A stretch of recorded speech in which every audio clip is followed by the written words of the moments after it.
Example दूसरा में profit and loss. अब प्रॉफिट एंड लॉस में क्या करते हैं कि अब हमारा ये दो पार्ट में बटा होता है, एक पार्टिकुलर डेबिट और पार्टिकुलर क्रेडिट। अब यहाँ पे जो पार्टिकुलर डेबिट होता है तो प्रॉफिट एंड लॉस में जितनी जो हमारी आय और व्यय की जो विवरणी होती है उसको लिखते हैं। तो यहाँ पे हमारा जो व्यय हुआ है डेबिट में और जो आय होता है उसको क्रेडिट में। तो टोटल परचेज हमारा हुआ है कितना, 61,400 कितना 61,475 रुपए का हमने टोटल क्या किया है, क्रय किया है। और टोटल हमने विक्रय कितना किया है, 73,790 रुपए का हमने क्या किया है, विक्रय किया है। माल को हमने क्या किया, बेच दिया। डायरेक्ट एक्सपेंसेस में क्या होता है कि जो हम प्रत्यक्ष रूप से खर्च करते हैं, तो जो हमारा प्रत्यक्ष रूप से खर्च हुआ है 1500 रुपया, 1500 रुपया हो जाएगा। अब क्लोजिंग स्टॉक में होता क्या है कि जो हम लोग वस्तु को क्रय करते हैं ना, तो जो क्रय की जो मात्रा होती है, जो क्रय की वैल्यू होती है, उस पर देखा जाता है। जिस तरह से हमने क्या किया है कि प्रति किलो के दर से 25 रुपए का हमने क्या किया, चावल खरीदा, तो 1 किलो का दाम आपका कितना है, 25 रुपया है ना। तो आपने जितना क्रय किया है और जितना बेचा है उसमें से जो वैल्यू बचती है, जिस तरह से मैंने आपको सवाल में बोला था कि 20 केजी हमने चावल खरीदा है और क्या किया, 15 केजी बेच दिया। तो जब बेच दिए 15 केजी तो इसमें से कितना बचा, 5 केजी बचा है। तो 5 केजी में फिर 25 का हम लोग मल्टीप्लाई कर देते हैं, ये हमारा तो वैल्यू का रेट है। तो जो वैल्यू की जो रेट होती है, तो वैल्यू के रेट पे हम लोग इसका मल्टीप्लाई कर देते हैं, तो ये हमारा 25 बचे 125। इस तरह से हमारा होता है क्लोजिंग स्टॉक। ठीक, तो जो क्लोजिंग स्टॉक है, तो क्लोजिंग स्टॉक हमारा जो वैल्यू बचता है तो 320 रुपए का क्लोजिंग स्टॉक हो जाता है। अब 320 रुपए में अब यहाँ पे निकालते हैं हम लोग ग्रॉस प्रॉफिट। ठीक, अब ग्रॉस प्रॉफिट निकालने के लिए क्या करते हैं, इसका जो हम लोग का जो फार्मूला होता है, sales minus purchase minus direct expenses plus closing stock. ठीक है, अब क्लोजिंग स्टॉक, अब इस फार्मूले पर क्या करते हैं हम लोग, इसको रख देते हैं। तो सेल हमारा हो गया परचेज और डायरेक्ट एक्सपेंसेस। तो अब इसको एक जगह आप ऐड भी कर सकते हो, या तो इसको इसमें से माइनस करके इसको भी माइनस करते हैं, और जो हमारी वैल्यू क्लोजिंग स्टॉक की होती है, जो आपकी लास्ट की वैल्यू बचती है, उसको इसमें ऐड कर दिया जाता है। ठीक है, तो उसी तरह हमने फार्मूला यहाँ पर रख दिया। तो अब यहाँ पे हमारा 73,990 790 है, 790 माइनस 61,475, इसको माइनस कर देंगे। 5 8 में से 7 गया, 1 3 2 और 1, कितना बचेगा, 12,315 रुपया। फिर 1500 रुपया माइनस कर देंगे, ये भी माइनस करेंगे। 5 1 13 में से 5 गया 8, सब इधर क्या हो जाएगा, 0 और 1 होगा ना, 10,815 रुपया। अब ये जो हमारा क्लोजिंग स्टॉक है, क्लोजिंग स्टॉक को इसमें हम लोग ऐड कर देते हैं। क्लोजिंग स्टॉक को ऐड कर देंगे, 5 3 11,135 रुपया। अब यह जो 11,135 रुपया आया है, अब यही हमारा ग्रॉस प्रॉफिट होता है, 11,135 रुपया। अब यही 11,135 रुपया जो ग्रॉस प्रॉफिट है, बैलेंस बनाने के लिए एक क्रेडिट साइड में भी आता है। 11,135 रुपया एक क्रेडिट साइड में भी लिखा जाएगा।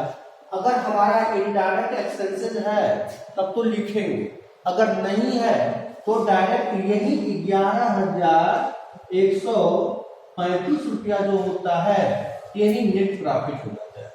अब यह क्या होता है कि अब इससे हमारे कंपनी को 11,135 रुपये का लाभ हुआ है।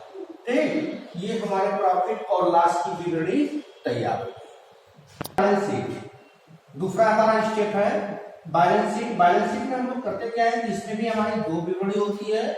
एक हमारा होता है लिएबिलिटीज, दूसरा हमारा होता है एसेट्स।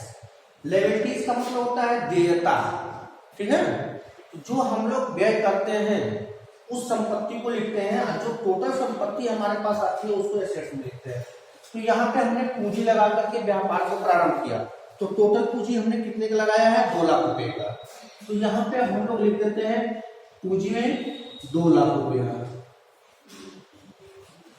2 लाख हो गया।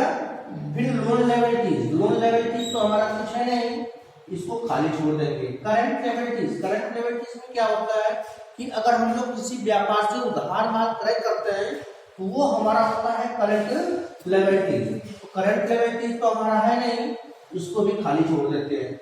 नेट प्रॉफिट, अब हमारी संपत्ति कितनी है टोटल, तो अब यहाँ पे नेट प्रॉफिट जितना लाभ होता है उस लाभ को लिख देते हैं। तो ये हमारा हो गया 11,135। अब इसके बाद अब इस टोटल संपत्ति को जोड़ देते हैं। तो जो टोटल संपत्ति को जब जोड़ते हैं हम लोग टोटल, तो टोटल जब इसको करते हैं तो 5311112, ये हमारी पूरी टोटल संपत्ति, यही करंट एसेट्स होता है। करंट एसेट्स में आपका यही टोटल शो करता है 2,11,135। ठीक, जब अगर हम लोग इस पर इंटर की करते हैं तो इंटर की में करता क्या है कि यहाँ पे लिखता है क्लोजिंग स्टॉक, क्लोजिंग स्टॉक।